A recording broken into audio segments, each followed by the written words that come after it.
assez. Tu as même retiré la télévision. Il va devenir triste à mourir, ce salon. C'est le but. J'ai pas envie de voir ta cousine s'éterniser ici. Elle n'a pas donné signe de vie depuis 14 ans. Et maintenant que grand-mère est décédée, elle refait surface. Mais elle ne va tout de même pas s'installer chez nous. Cette demeure était celle de ma mère. Elle appartient désormais à ma sœur et à moi. Oui, mais quand Tante Jacqueline est décédée depuis 8 ans, tu es le seul héritier. Tout est à toi. Tout ce qui devait revenir à Jacqueline revient à Zoé. Ta cousine possède donc la moitié de la maison. C'est pourquoi il faut rendre celui aussi repoussant que possible. Toutefois, il ne faudra pas la dégoûter trop vite. Nous devons prendre les devants et la persuader de nous céder sa part pour une bouchée de pain. Au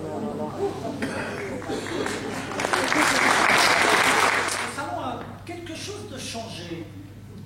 N'était-il pas plus, comment dirais-je, plus rempli? Nous nous sommes séparés de quelques bibelots. De quelques bijoux, voulez-vous dire? Il faut s'attendre à tout avec elle, vous ne la connaissez pas. Alors, nous mourrons d'envie de la connaître. Ne mourrez pas trop vite, monsieur Bidonneau. Votre vœu est exemplaire là. Et croyez-moi, je n'ai plus d'envie de la connaître que vous allez mourir.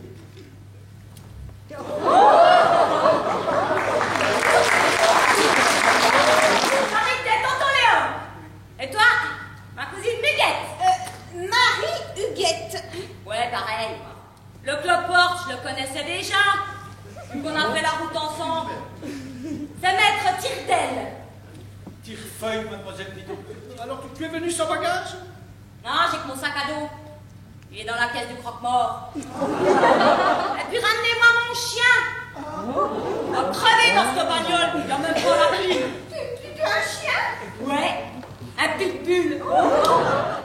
C'est bon, je vous ai marché. J'ai laissé Trognon au squat avec John. Trognon, c'est mon clébard. Et John, c'est mon copain. Je rends grâce au ciel de m'avoir épargné la compagnie d'un deuxième molosse. Non, mais de qui il parle, Villefeuille? Tu veux pas aller chercher mon sac, plutôt? Ouais, ben vas-y, alors. Faut que je me change. J'ai mes ragnagnas qui ont débarqué pendant le voyage. Et ça commence à mariner, là. Marine est là.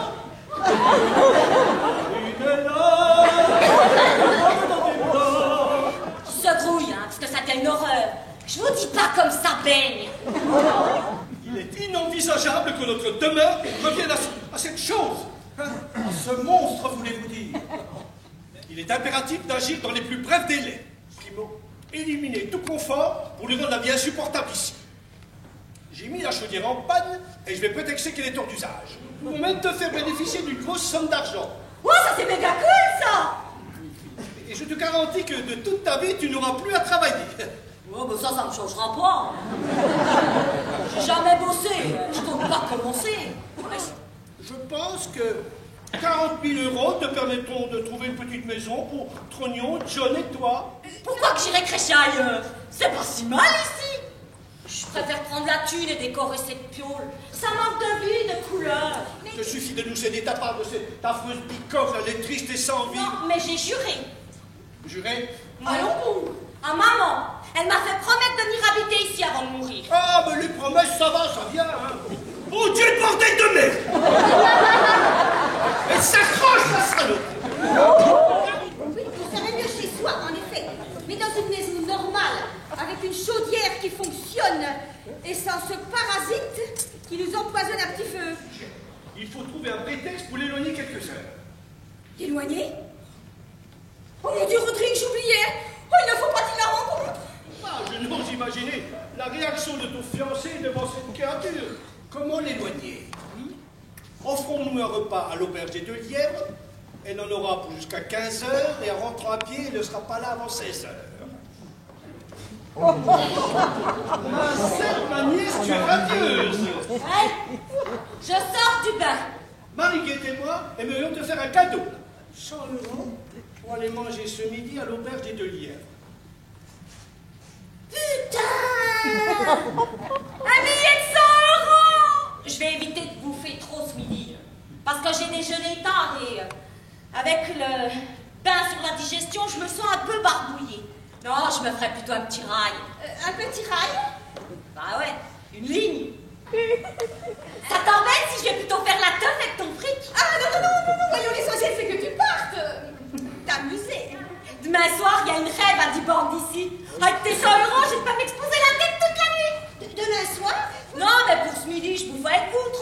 comme des vieux. Puis après, je me mate la télé. Il y a un film avec Brad Pitt. J'aime bien les Pitts. La télé, mais où donc veux-tu regarder la télé? Dans un bar? Ah ben non! J'en ai trouvé une au grenier. Avec un écran placenta comme je voulais.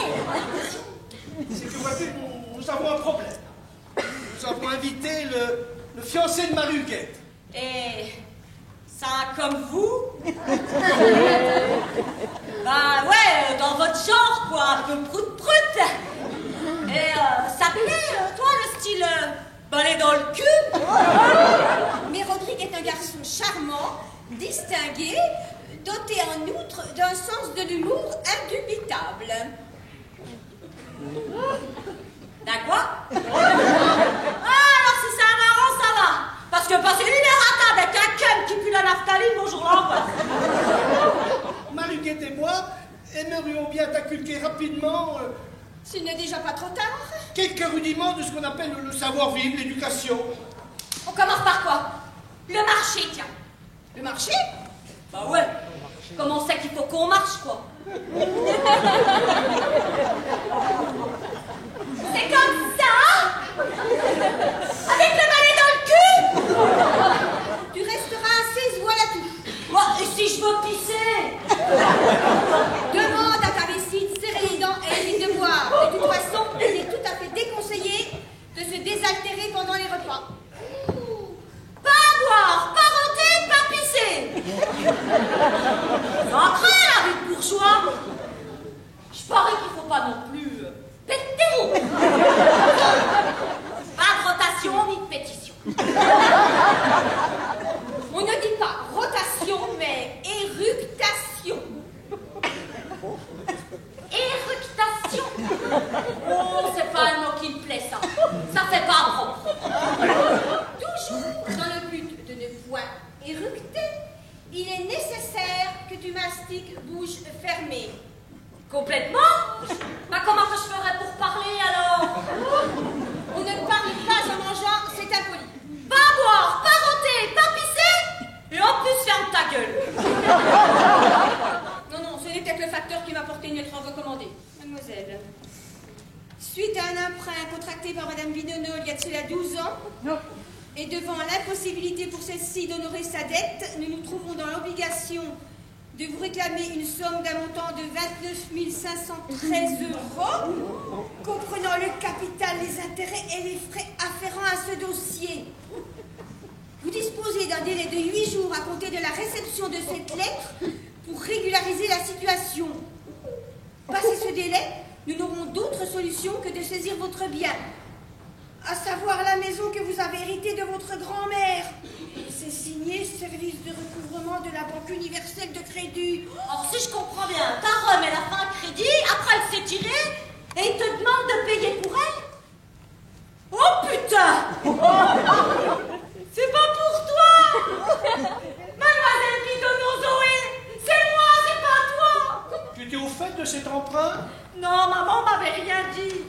Mais c'est pas juste. Pourquoi c'est les enfants qu'il faut qu'ils payent pour les parents? J'aurais peut-être une solution. Il suffirait que tu acceptes ma proposition, que tu me cèdes ta part pour 30 000 €. Alors c'est d'accord. Cette lettre, c'est quand même un sacré coup de chance, non? Je dirais plutôt un sacré coup de génie militaire. Joséphine est absente. L'auriez-vous remplacé par la jeune femme que j'ai croisée dans le couloir? Non, mais il s'agit de Zoé, ma nièce, et elle est ici pour quelques jours. Oui, elle sautait dans le couloir entre les portes en petite tenue. Zoé, très... Comment dire, elle est un peu... Handicapée mentale. Elle vit dans un centre spécialisé dans les maladies mentales. Les toiles de maître, elles étaient accrochées au mur. Vous les avez donc vendues, mais cela a dû représenter une belle somme. Non, nous en avons fait don à un orphelinat pour égayer le cadre de vie de ces pauvres enfants. Même le basque. Même le basque. Mais il vaut une petite fortune. Et notre amour s'en verra renforcé. C'est beau ce que tu dis là, Marie-Huguette. J'en suis tout émue. Oui, je n'ai pas eu la délicatesse de détourner le regard assez promptement lorsque vous m'apparûtes subrepticement dans le couloir. Aussi, sachez que je suis confus. Si j'ai pu occasionner chez vous un quelconque sentiment d'échec. Que désirez-vous boire? Porto, sauce, suze, whisky? Puisqu'il faut combattre le froid, je me laisserai volontiers tenter par un petit whisky. Ouais, moi aussi, avec du coca. Votre sens de l'humour me surprendra toujours. Ah, ils ont raison. Vous êtes vraiment indubitable. Faites attention aux éruptions. À notre union. À notre union.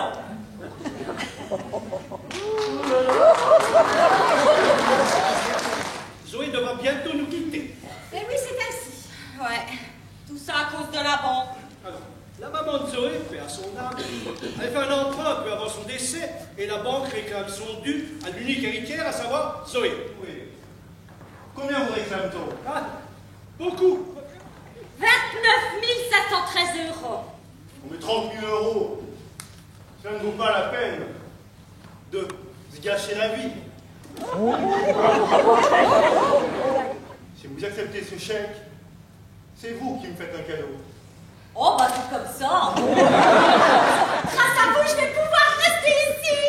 Je sens déjà la chance et le bonheur qui se précipitent dans notre maison. Zoé, ma petite pisseuse, viens ici que je t'embrasse. Oh, ma vieille pauvre, mais qu'est-ce que tu fous là? Mais j'y suis pour rien, moi. Si Zoé est toujours là, il y a encore moins de la venue de cette Lucette. Puis, je serais malvenu de m'y opposer, parce que c'est quand même Lucette qui a recueilli Zoé quand ma sœur est morte, alors que moi, j'ai pas levé le petit doigt. Eh bien, puisque tu veux pas bouger, eh bien, surtout, continue.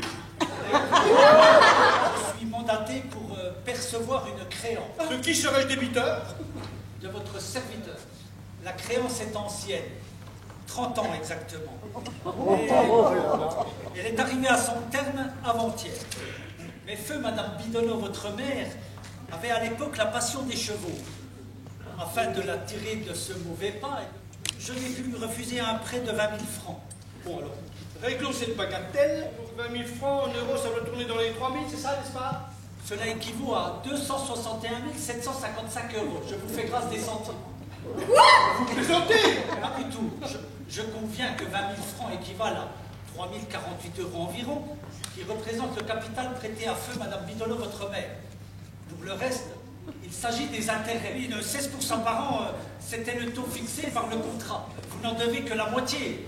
L'autre partie incombant à Mademoiselle Bidonneau, votre nièce. Et voilà ce que j'en fais de votre torchon. Ce n'est qu'une copie. Ça m'empêchera pas de vous faire bouffer. Ah, mais ça va pas. Un fantôme! Le fantôme de Madame! Ah! Ancesteur! Mais vous êtes fous! Vous êtes tous fous dans cette famille! Vous allez payer! Et si vous ne voulez pas régler votre dû, je ferai saisir votre maison! On ne touche pas impunément à Casimir Tirefeu! Mais pourquoi les enfants doivent-ils payer pour les parents? Que je te dise, maman! Fais chier, maman. Mais pas rien que le peu! Ça t'épote, ça, tu t'y attendais pas. Je viens de croiser Cerfeuil. Il est complètement chelou, le gamin. Moi, zen, je lui dis salut Cerfeuil, ça roule. Et lui, il me regarde avec des yeux de ouf, en grimaçant comme si qu'il aurait vu le diable. Approche pas, qu'il me fait. Va dans le rétro. Grand-mère a emprunté de l'argent il y a 30 ans à Maître Tirefeuille, et celui-ci nous le réclame. Ah, ça fait un peu comme moi avec maman, quoi. Oui, mais cette fois, ce n'est pas 30 000, mais 200 Ça fait de la thune, 260 Il vaut mieux éviter de prononcer un peu cette somme. Cela lui semble être très douloureux. Tu crois que c'est pour ça qu'il crie? Bah, cela me paraît évident. Maître Tirefeuille fera saisir la maison et nous serons expulsés. Oui, oui. Nous. Et toi, je te signale que tu dois la moitié de cette somme. La moitié de quelle somme? Bah, 260 000. Ma grand-mère, elle a emprunté beaucoup d'argent. Et le type, il nous réclame la thune à mon oncle et à moi. vu que c'est nous qu'on a hérité. Vous devez beaucoup. 260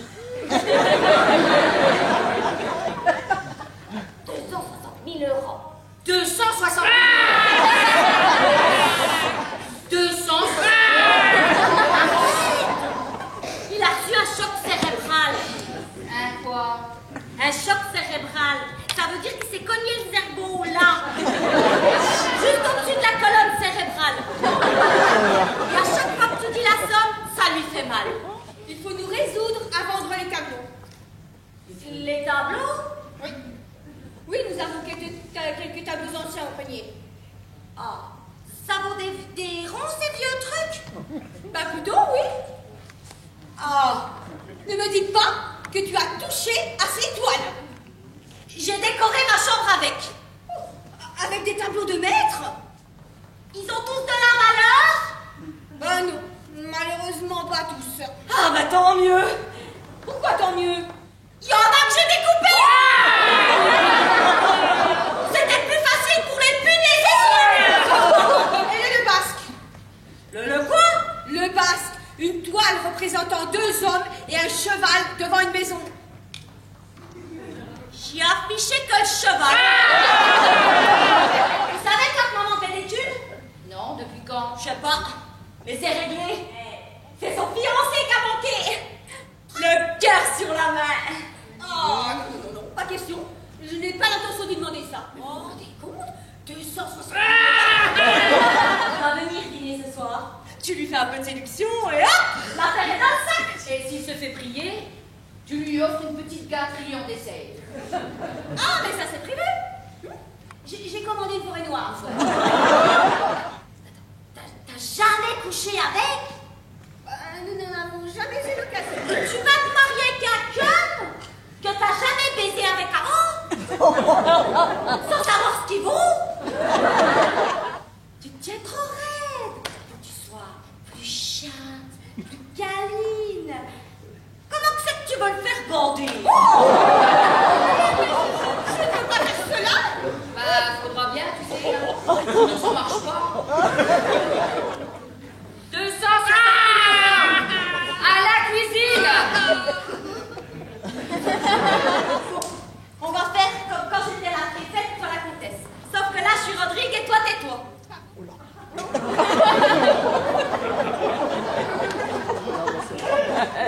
Rodrigue, ma chérie, mais qu'est-ce que faites-vous là? Bonsoir, Rodrigue. Sois plus langoureuse. Viens, regarde-moi.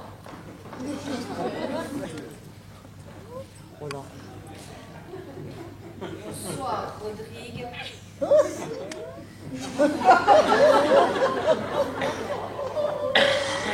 Bonsoir, Rodrigue.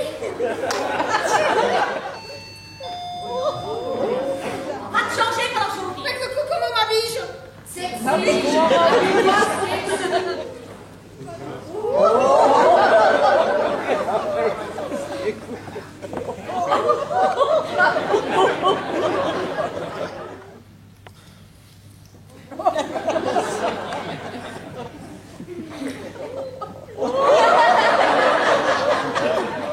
Vous avez un fils. Ouais, un grand-fils. De père inconnu, lui aussi. Enfoiré. Il m'a sauté pendant 2 ans. Et quand il a su que j'attendais un enfant, bah, il n'a pas eu la patience d'attendre avec moi. Ou à mon avis, il était déjà marié. Il n'a jamais rien voulu me dire de sa vie. Ni son nom, ni son métier, ni sa ville. Vous ne m'embrassez pas? Oh, si, bien sûr. J'ai hâte d'être votre femme, d'être à vous. Tout à vous. Ah, mais moi aussi, Marie-Guerre. Ah ben, elle se débrouille pas mal. Ouais. Pour toi, je donnerai ma vie. Mais je n'en demande pas tant. Et que serais-tu capable de donner d'autre? Oh, tout le reste. Ah bon? Là, elle m'épate.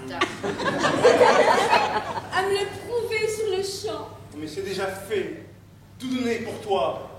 Hier, père était très courroucé à cause de cette histoire de chèvre. Il m'a traité de fils indigne, de bon à rien et de dépensier. J'ai traité à mon tour de tyran, de gripsou, et de vieux schnocks. Oh putain!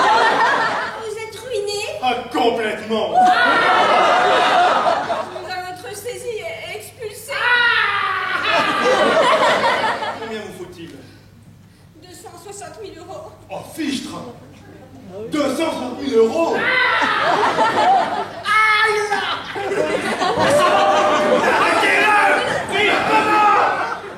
Est-ce que quelqu'un pourrait m'accorder son attention? Moi, je peux. Casimir. Lucette, ça te dit rien? Bordeaux, rue des Marguerites, 3e étage à gauche. C'est le père de mon fils. Dis-moi, Casimir, comment c'est qu'elle s'appelle, ta femme? Ça ne vous regarde pas. Eh ben, elle va en faire une trombine, Suzanne, quand je vais lui apprendre que t'as un bébé d'1,80 m. Ne fais pas ça, s'il te plaît. Demande-moi ce que tu veux, mais ne dis rien à Suzanne. Elle est capable de demander le divorce. Bah, écris. Moi, Casimir. C'est quoi son nom déjà? Tirefeuille. Je comprends pourquoi tu me l'avais caché.